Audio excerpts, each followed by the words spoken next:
I lecture on DNA testing. I have a book I've written and occasionally write some articles and things like that. Welcome to my presentation that I call Y-chromosome Insights and Strategies. I chose this particular image for my title slide because it represents an unknown man. We don't know his face. Oh, I'm sorry, I didn't share the screen. Anyway, I chose this image because it represents an unknown man. We don't know his face, we don't know his name, we don't even know when he lived. But we do know that he had a Y chromosome that he passed on to every male child, and they passed it on again. All right, now, we're going to talk about the Y chromosome in your family tree and what Y DNA testing can do for you. We'll cover the basics of who to test, where to test, and how to test. And we'll spend a lot of time on something called STRs. And then we'll cover haplogroups, Y-DNA project, and something called SNP testing. We all received 23 pairs of chromosomes, one pair, one side from each parent. The first 22 pairs are called autosomes, and they are the main focus of autosomal DNA tests, which you may have done already. The last pair consists of the sex chromosomes, which determine whether we are born male or female. Women inherit an X chromosome from each parent, while men get an X from their mother and a Y from their father. So this is why Y-DNA testing requires a male subject. Women simply do not have a Y chromosome to test. You're probably familiar with autosomal DNA tests, Ancestry DNA, 23andMe, MyHeritage, Living DNA, and Family Tree DNA's Family Finder. When you get a match on one of those tests, the common ancestor could be from any branch of your family tree. But that type of DNA is a mix inherited from both parents, and it gets cut in half at each generation. So after a few generations, some of your distant ancestors disappear from your genetic family tree. So as a discovery tool, autosomal DNA is very broad, but relatively shallow. The Y chromosome has a unique inheritance path. It is very narrow in the sense that it passes down a single line in your family tree. Your father got his Y chromosome from his father, who got it from his father, and so on. But Y chromosome testing is an extremely deep test. Except for an occasional mutation, the Y chromosome can remain relatively unchanged for hundreds of years. If another man and I take a Y-DNA test and show up as a match, we know that our direct paternal lines must intersect at a single common male ancestor. In other words, if we go up his father's father's line and my father's father's line, they must at some point include the same man. Well, the main limitation of Y-DNA testing is that it can't tell us with any certainty how far back that common ancestor lived. He could be just a few generations back, or he could have lived hundreds of years ago. So what can Y-DNA testing do for you? It can confirm descent from known male ancestors. You can use it to find genetic relatives who share a male ancestor in your direct paternal line. You can also find the surname of a man's biological father, which is what I did as an adoptee many years ago. And the last thing it can do is define your paternal haplogroup, which will let you trace your ancient geographic migrations. Well, who to test? Well, obviously you need a male. So if you're a man, you can just test yourself. Yet many women use Y-DNA testing simply by finding a suitable male subject.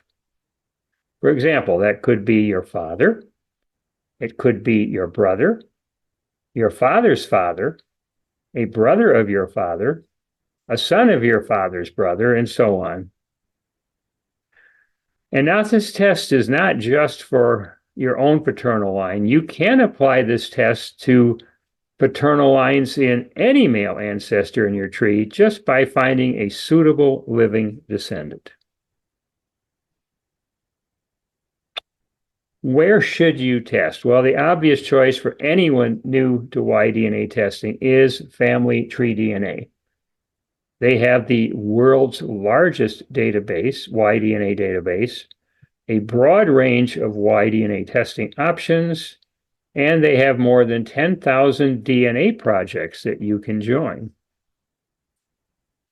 They also use cheek swabs that work for anyone who can't spit a lot of saliva into a tube.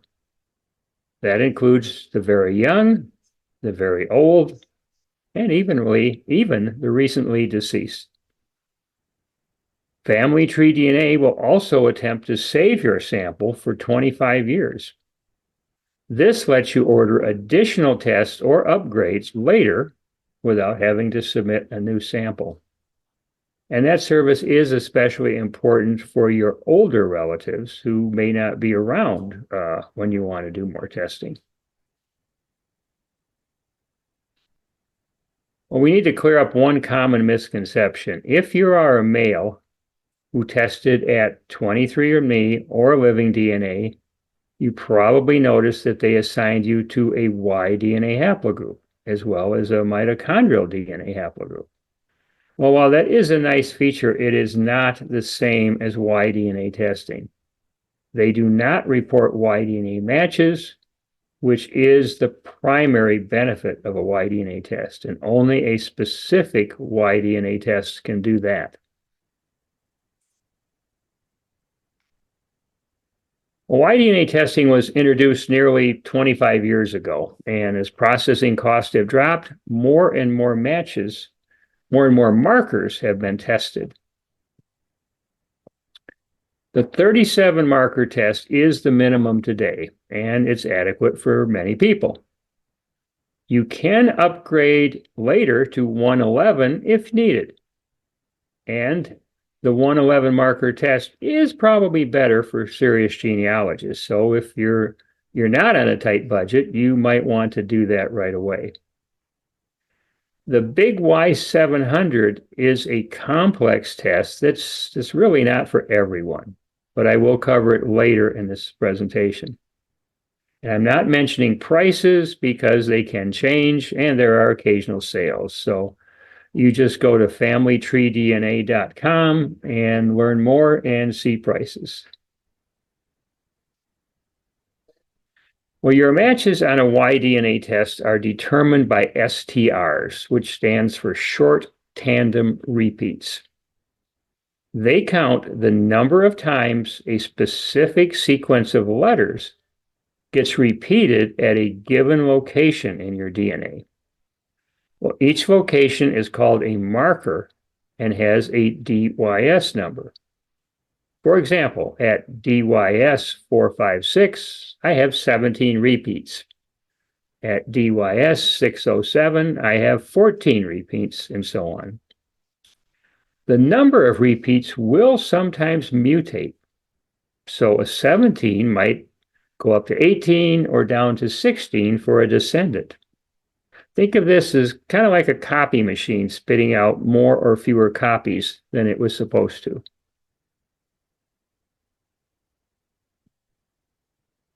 With Y-DNA testing, you need to understand the concept of genetic distance. Family tree DNA will compare your STR numbers on every marker you test with those of every other man who has already tested or will test in the future. In this example, one man has 25 repeats on the leftmost marker, and the other has 24 for a difference of 1. On the rightmost marker, one has 17 repeats and the other 18 for another difference of 1. So the sum of these two differences is 2. So that means that over this range of markers, the genetic distance is 2. Family tree DNA has different thresholds for what they consider to be a match.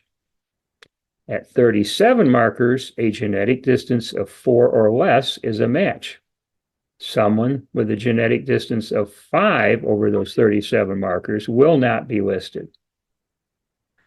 At 111 markers, the threshold expands to 10. In general, the smaller the genetic distance, the more likely the common ancestor is to be discoverable. And you can start with 37 markers and upgrade to more later. But don't expect more matches from doing this. You probably won't see any. And even if you do, those new matches, they can't be very close because the genetic distance must be at least 5, or they would have shown up as a match at 37 markers. The reason you might upgrade is to see which of your matches are really the closest. So let's assume you have 4 matches at 37 markers, all with a genetic distance of 2. An upgrade to 111 might, for example, break them out into genetic distances of 2, 4, 6, and 8.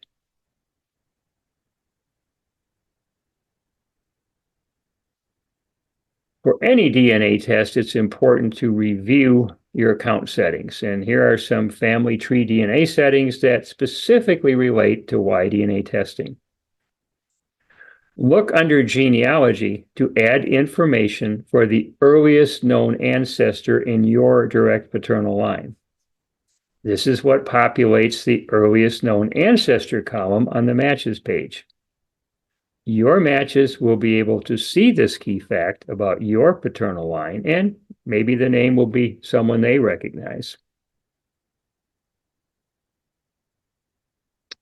Next, look under Privacy and Sharing. To see any matches at all, you must be opted in to matching. If you have a suspected relative test and they don't appear as a match, have them confirm that they are indeed opted in.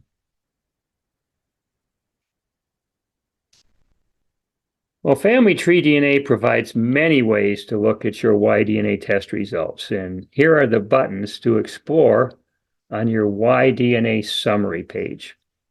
Now, the top section here applies to every Y-DNA test. The second section is specific to big Y testing, so you won't see that unless you do big Y. Well, now I'm going to show you some highlights from my Y-DNA testing.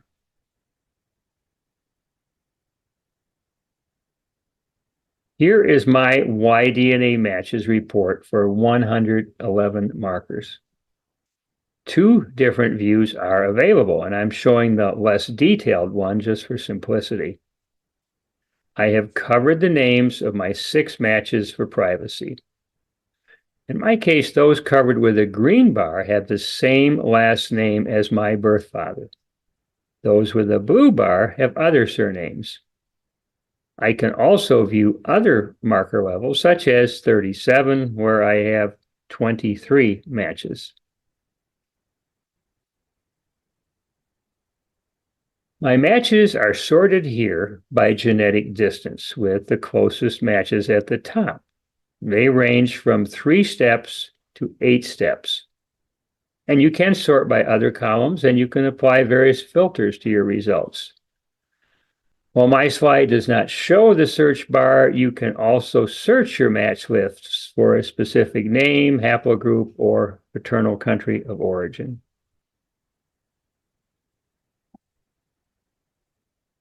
Clicking the name of a match brings up a profile page with additional information, most notably an email address. Now, this is a nice feature of family tree DNA tests in general. Other companies make you go through their internal contact system, and response rates tend to be lower. By contacting matches through email, you can share information and work together to discover your common ancestor and possibly extend that branch of your family tree.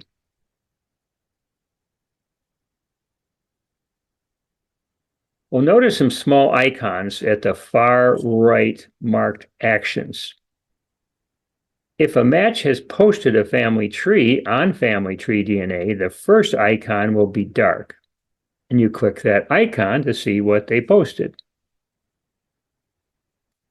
So here's a tree posted by one of my matches. You can choose a family view or a pedigree view.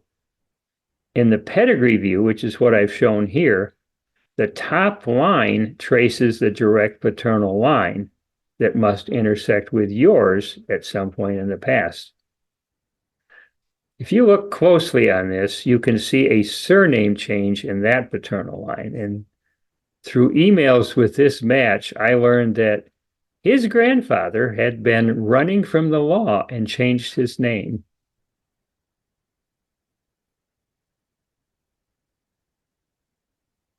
In the next column, there is a notes icon that you can click to record your notes regarding this match. Once you've added a note to a match, this icon is highlighted, and only you can see your notes.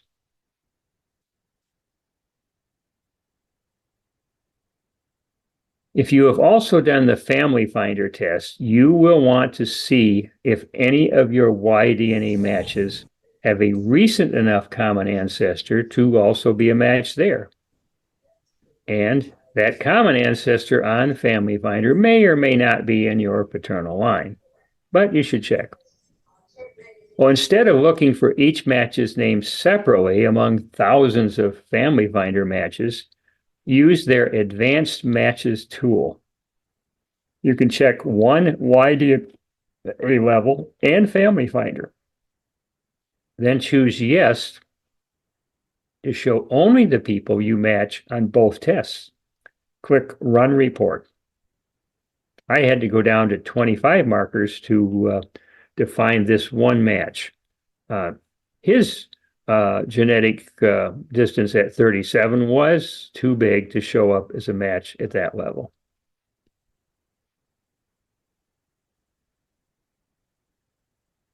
As I noted earlier, Y-DNA testing cannot tell us how far back the common ancestor lived.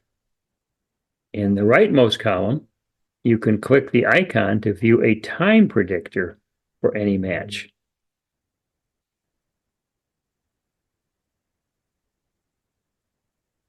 Family Tree DNA calls this the FTDNA tip report.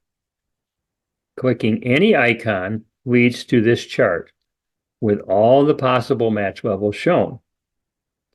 Remember, I told you that the maximum genetic distance to be considered a match at 37 markers is 4.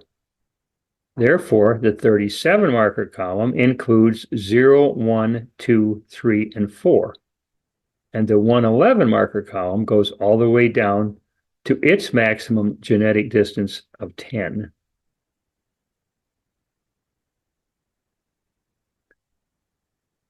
The data that applies to the match you clicked on is highlighted in color. In this example, I have clicked on the time predictor icon for a man who matches me on 67 markers with a genetic distance of 1. The column is 67, the row is 1, and that's the intersected area there. Well, on the left, I have enlarged that section of the chart to make the highlighted text more visible. And on the right is the explanation that appears if you hold your cursor over the highlighted text or if you just scroll farther down the page. Basically, it says based on a genetic distance of 1 at the Y67 test, Richard Hill and his match, this particular match named, are estimated to share a common paternal line ancestor who was, with a 95% probability, was born between 1600 and 1900 CE. The most likely year is rounded to 1800, and this test is based on genetic information only. By the way, 1800 CE, which stands for Common Era, is the same as 1800 AD. It's simply the secular abbreviation that's commonly used in scientific papers. So now let's click on the highlighted text for details. This bell curve shows a lot more detail. The horizontal axis shows possible birth years for the most recent common ancestor. The vertical axis plots the likelihood by year. The peak in this case is around 1800, but the mean is 1779. So we can be 96%, 95% certain that the date is between 1580 and 1914. Two other confidence intervals are shown in the diagram and in the table, but most people that I know prefer 95% as a working assumption.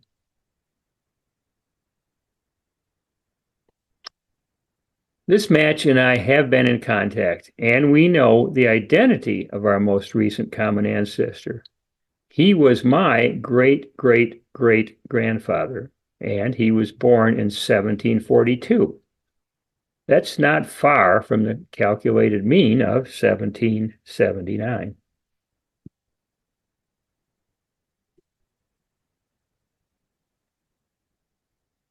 For any marker level, you can see how much of a difference the genetic difference makes. We just reviewed a genetic distance of 1 at 67 markers. As the genetic distance gets larger, down through the blue, purple, and pink curves, the width of the column becomes wider. And that means there is more uncertainty about the birth year.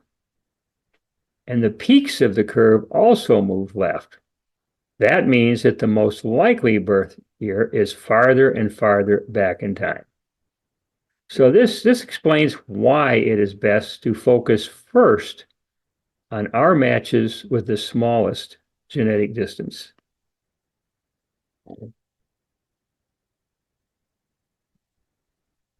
Well, here's something you need to understand about Y-DNA testing in general. There is a wide variation in results. And just look at these examples from some tests that I have ordered.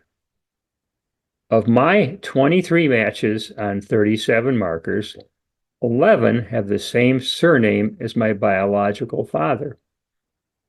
A cousin in my adopted family has 30 matches at that level, and 22 of them match his paternal surname. My wife's brother has 227 matches at 37 markers, and not a single one matches the paternal surname. And there's another cousin of my wife on her mother's side that so far has 0 matches of any kind.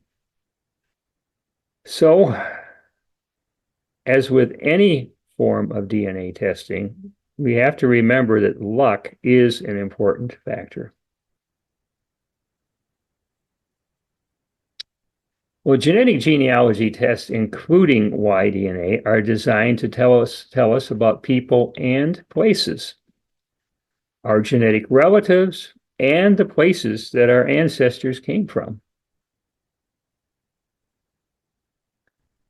One way to get at places with Y-DNA testing is to see where your matches have located their earliest paternal line ancestor on a world map.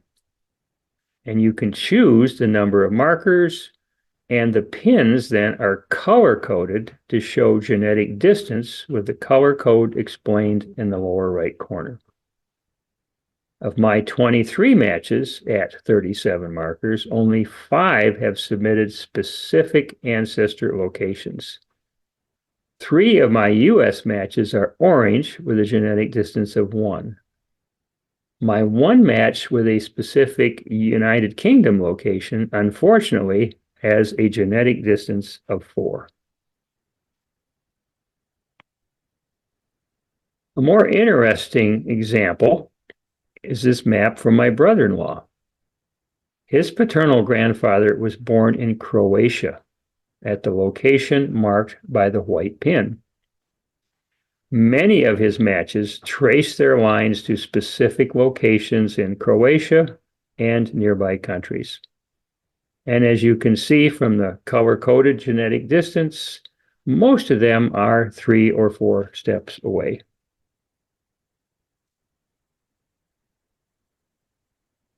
You can click on any pin to see some key details of that match.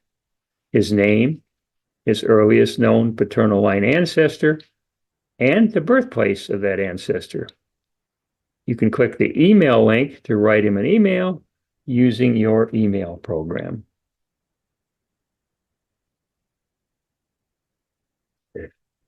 Most people only list a country of origin for their paternal line, but you can see a summary of these self-reported answers. Here is my brother-in-law's list for his 37 marker matches at a genetic distance of 4. The raw number of matches can be misleading. Fortunately, they also show the total number of testers who said their paternal ancestor was from each country, and then they calculate a percentage. Well, I have placed red arrows pointing to the countries where that number is at least 1%. And as you can see, all of these countries are in the same little corner of Southern Europe.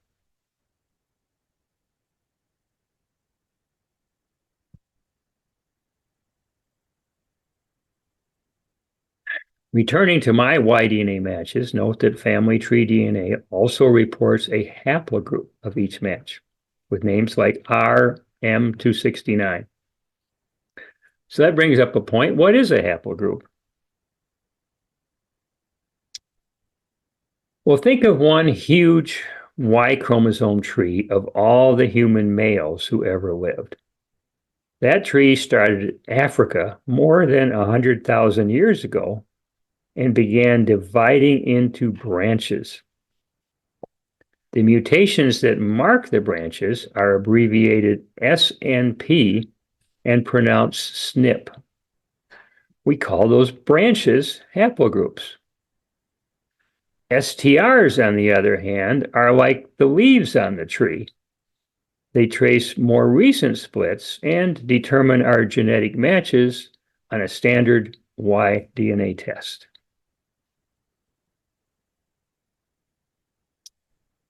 The major haplogroups are designated by letters beginning with A, which is the oldest. Within each haplogroup, there have been subsequent mutations that define many, many subgroups.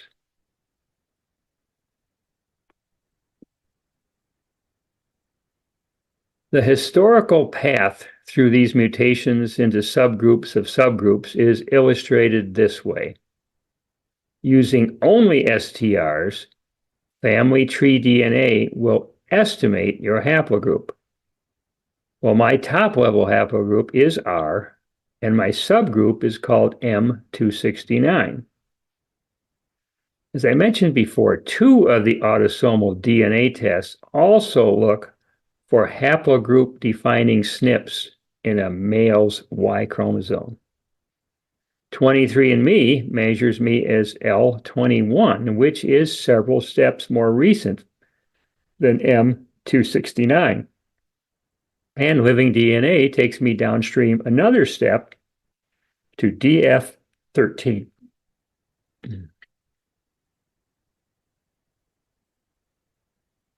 A great site for European population genetics is called Upedia. Well, this diagram starts with L21 and goes downstream from there. The map shows how common L21 is in Europe. It points heavily to the British Isles, but it is also common in France, Germany, and other parts of Europe. We can trace our paternal ancestry more specifically with the SNP test known as Big Y-700. Well, let's focus on the section of the tree outlined in red, and we'll just blow it up larger. At the top, you can see L21, which was measured by 23andMe, and just below that, DF13, measured by living DNA. I did Big Y-700, which checks tens of thousands of SNPs, and it takes me down many more steps downstream on the path marked in yellow. It ends at my current terminal SNP of A545. My paternal ancestry is clearly rooted in Great Britain.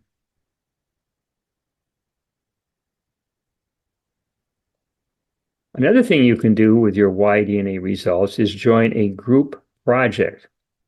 Family Tree DNA sponsors thousands of them, and they are an opportunity to work with others to explore your genetic heritage. They may combine DNA results with genealogy. Membership in these groups is free, and you can join or leave at any time. They are all run by volunteer administrators and supported by Family Tree DNA project tools. Typically, they focus on surnames, geographic areas, or haplogroups.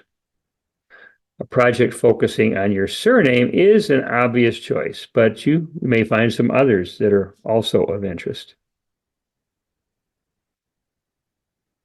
Well, here's an example of a surname project. When you join a surname project, an administrator may cluster you into a group of similar Y-DNA results. Some of them require you to submit genealogical data, while others will encourage it. Remember, your matches report, which we looked at earlier, only provided a genetic distance number for each match. Within a project, however, you can see everyone's data for every marker tested. So you can easily see which markers differ and how they differ. Now, the maroon-colored markers are known as fast-moving markers, likely to change more frequently. And some markers, like the one on the right, are what they call multi-copy markers with designations like A, B, C, and D.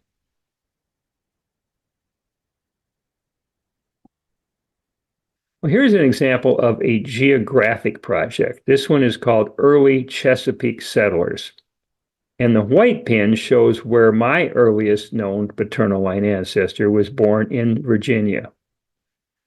In this map, the other pin colors are used to distinguish haplogroups. All the brown pins are in my top level haplogroup of R. And again, I can select any pin and see who it belongs to. There are also haplogroup projects. Since I am under L21, this is one that I joined. They try to track all the downstream mutations, and as you can see, they get pretty involved. In my case, I am under one of the yellow boxes on the right side.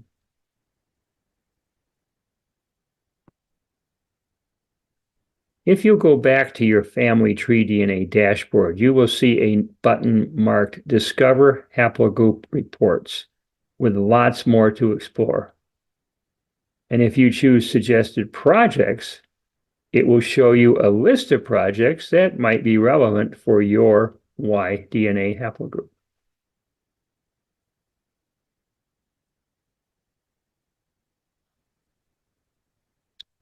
Well, here's an image I shared earlier, the tree of all human males. The prevailing assumption had always been that SNP mutations could only define branches of the tree that split many thousands of years ago. And you needed STRs to identify recent splits into surnames and families for genealogy. Well, tests such as Big Y have changed that by finding smaller and smaller branches. The number of defined branches in the Y-DNA test has grown steadily to around 80,000 today, and that growth continues. Now people are finding ways to use all this additional SNP data for genealogy.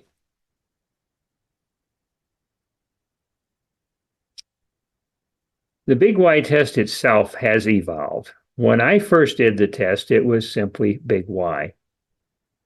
Then it became Big Y 500 when they began reporting 500 STRs along with the SNPs. Now it's Big Y 700 reporting 700 STRs along with the SNPs. Returning to my 111 marker match list, you will see that one of my 6 matches has also done Big Y 700. And beyond the basic 111 markers, it compared us on an additional 618 STRs, and we matched on all but 3.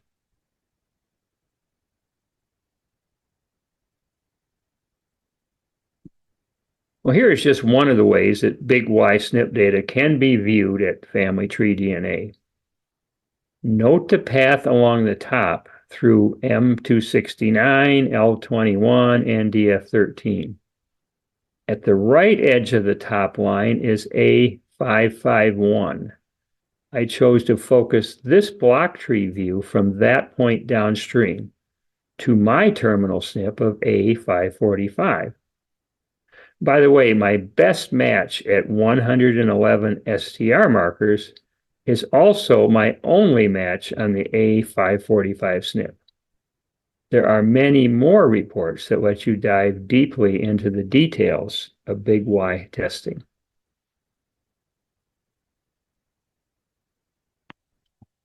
Well, Family Tree DNA has an excellent help center, and here are the links offered in the section on Y-DNA results and tools.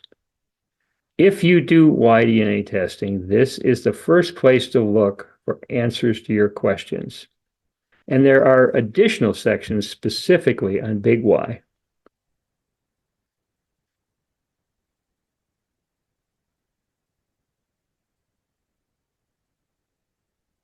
Well, there are and have been other companies doing Y-DNA testing or mitochondrial DNA testing.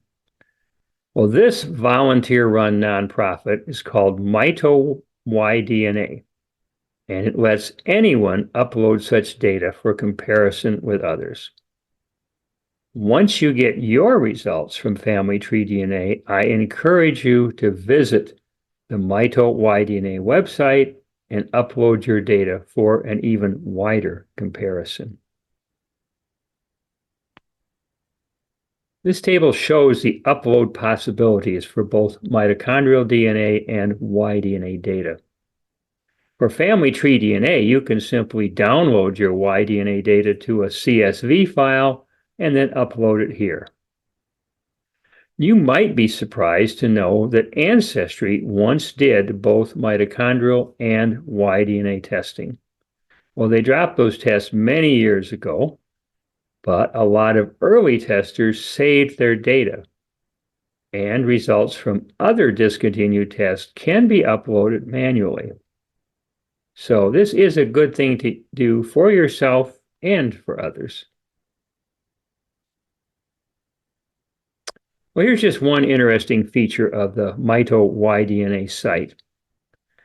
It picked up my terminal SNP of A545 from my data and plotted the migration path of my direct paternal line all the way from Africa to England over various color-coded eras.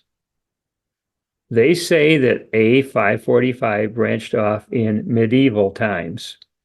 Well, that would be in the 1500s or a little earlier. And while this may not yet be a big help genealogically, the explosion of newly discovered SNPs will keep defining more and more recent branches.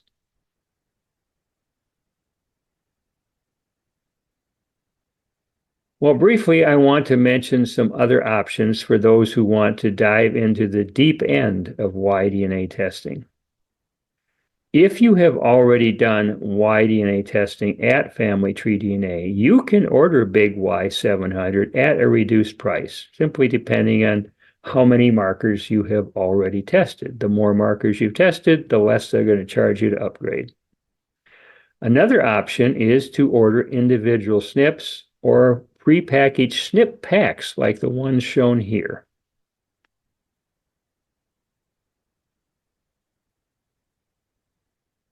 Y-Seq is another company that offers advanced Y-DNA testing options.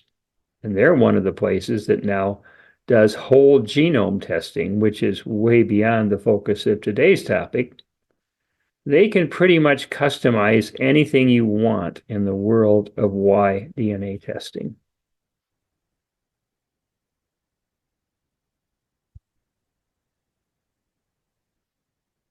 For a modest fee, a site called YFull lets you upload next generation sequencing data from tests like Big Y or Y-Seq. And from there, you can use a variety of what I would call professional interpretation tools to examine this mass of complex data.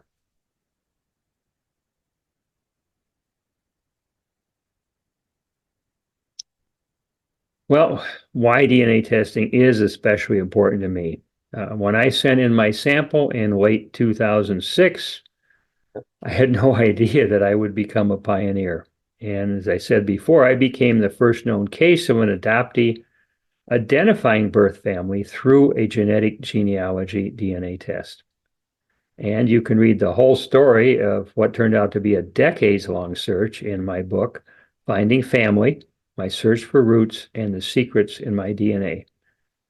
The book is available in print, Kindle, and audiobook formats at Amazon.com and other booksellers.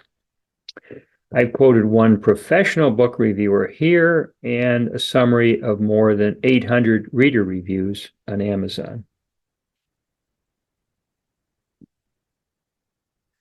Well, many people appreciate a book signed by the author, either to give to someone as a gift or to keep for themselves. And I am happy to sign and send you a copy, since this is obviously a virtual meeting and we can't do it in person. Just remember the web address findingfamilybook.com. That address will take you directly to an order page on my website. And the $20 price is only a few dollars more than a print copy from Amazon, and I do include shipping. Well, to learn more about DNA testing, visit my website, dnafavorites.com, and you can see the menu of pages here in red. And if you start near the top and move down one page at a time, it does provide you with a great overview of genetic genealogy today. And along the way, you will find more than 150 links that can take you directly to the most useful DNA testing resources.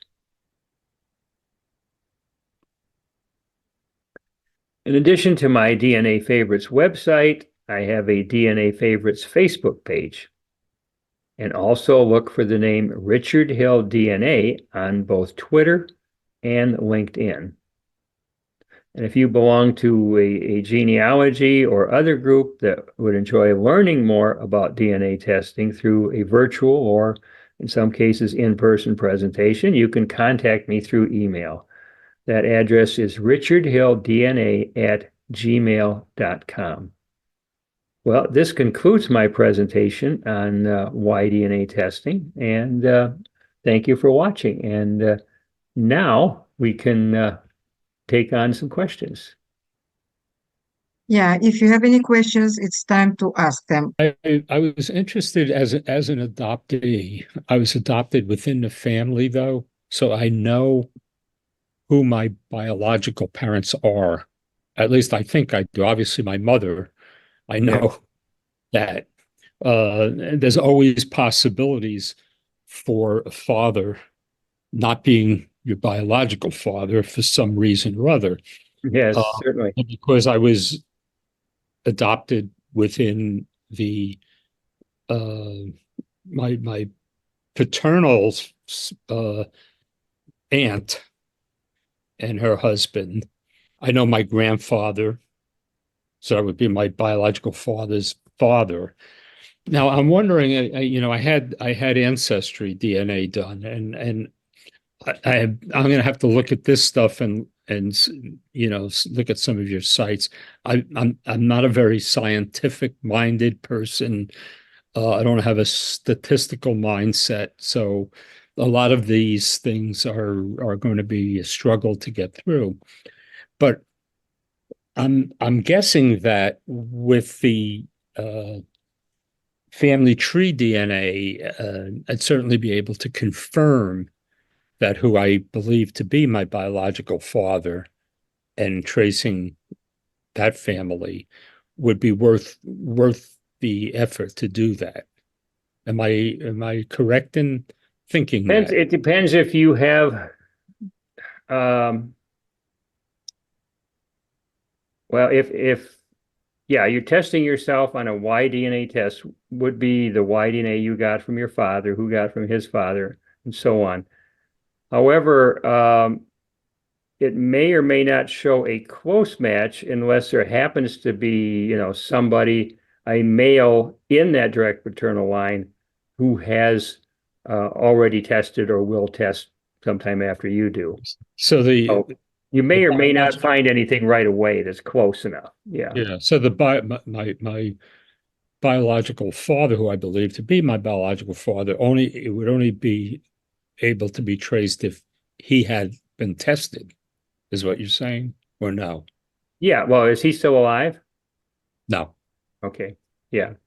Yeah. So obviously he's not in the database. You can't show up as a match to him. Right. His father was probably not alive when these testing were available, so he's not going to have tested. So the only way you're going to find out is if somebody who is descended on a direct paternal line down from one of your paternal line ancestors has tested in there. I see. I think it's definitely worth a shot just to see what you get. And again, you could start at 37 markers, and unless you get a whole bunch of matches that look alike, then you probably don't even need the 111 to answer your question. Yeah. Okay. And All right. again, you may find some with that surname. That's a good sign if you do, but Mhm. if you don't, it doesn't disprove it. You got to just be careful of that because there Yeah. just may not be anybody in a recent enough generation. Maybe there was a surname change back 3 or 4 generations that you Yeah. don't know about. Yeah. And they came from Europe. My biological father and grandfather came from Europe. They were both born in Europe. So Yeah, that's another problem too, because most of the kind of people you would need to match close to them are, probably still in Europe and are less likely to be in the database. mhm. So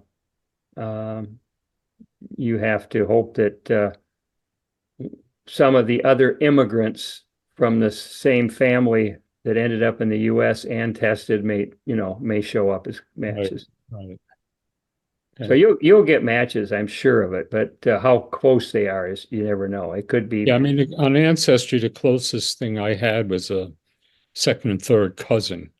Mhm. And I don't know what side that is, mother or father. Yeah, No idea. yeah. Okay. Well, good luck with that. Yeah. Yeah. But as you said, luck is a big deal in the Yes, it is. DNA so Every research. step of the Like, way, luck is luck. Luck. Yeah. let's hope luck is on your side and you Yes. find what you're looking for. Yeah. Yeah. Yeah, and I guess you can use also in tracing some of those things, looking at the newspaper articles and things of that nature that and census that may Yeah. have uh, information in them.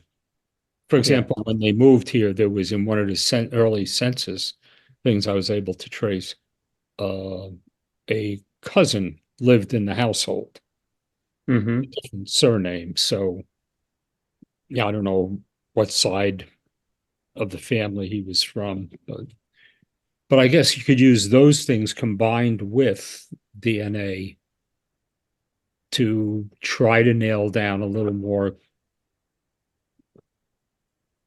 Yeah, genetic genealogy in general is a combination of DNA and the paper trail, to see what comes together. Yeah. Do you have any relatives of your mother that are alive and available for testing? Like, is she alive? No, Okay, does no. she have And like a, in newspaper obituaries, her sister and her brother are both deceased. did either of them have any kids that are still alive? That I don't know. That second, third Okay, cousin may possibly be one of them. could be, yeah. Because see, one thing that helps on the autosomal test like Ancestry is if you can find a reasonably close relative, say on your mother's side, to test, then what you know is you compare her results with yours, and you want to focus on the ones that match you but don't match her because they're Mhm. coming from your father's side. Yeah, I So see. that could, cut your job in half, as Yeah. far as the number of possibilities, Uh-huh. to your Uh-huh. father. Yeah. It's complicated. Yeah, there's some great tools here. Yeah. Yeah. And because you mentioned newspapers, old newspapers, we have a lot of stuff digitized and we have a lot of genealogy resources on our website. So check it because you can use them. At the Summit Library, you mean? Summit Library, yeah. You have a Summit Library card? Even if you don't, if you come in person, sometimes, these databases, you can access them from home. Uh-huh. Sometimes you have to come in person because, it's only Yeah, I at have a the library library. card, so Yeah, but anyway, we can always help you and set you up, and you can spend time, as much time as you need at these databases and probably yeah. find some interesting stuff. You're thinking about it, that the next lecture and the last one by uh, Mr. Hill is Finding Family Hidden Roots in Your DNA, and it's in May 23rd, and it will be also on Zoom at 7 p.m. And if you are interested, you have to register again separately for this lecture. So, and you can review these lectures and do your own genealogical research based on what Richard told us. Mhm. This interesting stuff, but a lot of stuff to digest, and I recommend you go back to the recorded ones. Thank you. Thanks. Have a nice weekend. Bye, everybody.